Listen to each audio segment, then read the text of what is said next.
and your mind's relationship to it. So if I touch down, I feel tension in his body and I press down onto his feet, gravity is acting through his body, giving tension lines for me to interact with. Now I can affect the matrix between me and what I'm feeling to feel more, or I can affect the matrix between what I feel and gravity. So if I go to his relationship to gravity and I open and let it through more, it changes how his body's balanced. Or I touch that tension and I dissolve the matrix between my mind and him. Nothing much is happening to him, but I'm feeling and experiencing more of his body.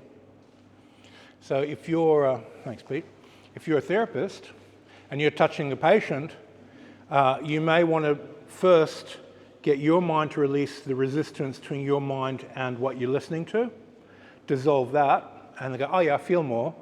And then once you feel more, release the matrix of what you're feeling and release the space to release energy out.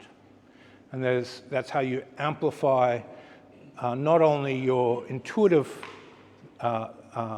spirit senses, but you amplify how much energy you can move, because now you feel more and you can move more, because you can only influence what you can feel cleanly. So touch, feel something, release your mind's resistance to what you're feeling. There's a matrix between your mind and it. Saturate, relax into it more, feel more, and then do the release on that energy. Now, anything that's contained inside your partner's body, physically and astrally, is subject to gravity. Gravity is having an effect on it, and it's through gravity that it can exist. So as you feel the gravity's effect on it and you start releasing that, then it starts releasing space and moving out from the person. Gravity creates matrices.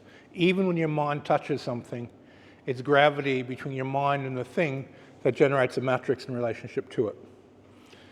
If you didn't have matrices, your mind would experience everything in the universe all the time and you go insane. So it keeps us in our identity of my mind's having an experience.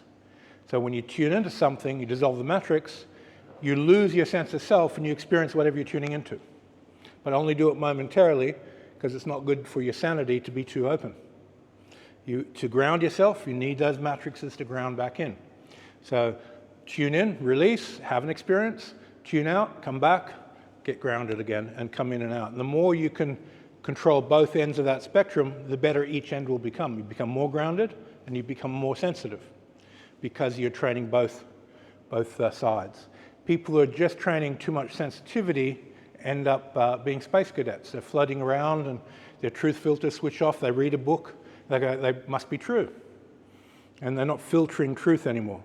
So truth needs to go through your matrices to get metabolized and, oh, that's true, that's not, because there's just as much delusion as there's reality coming through that sensory system. Okay, have a play with your partner and define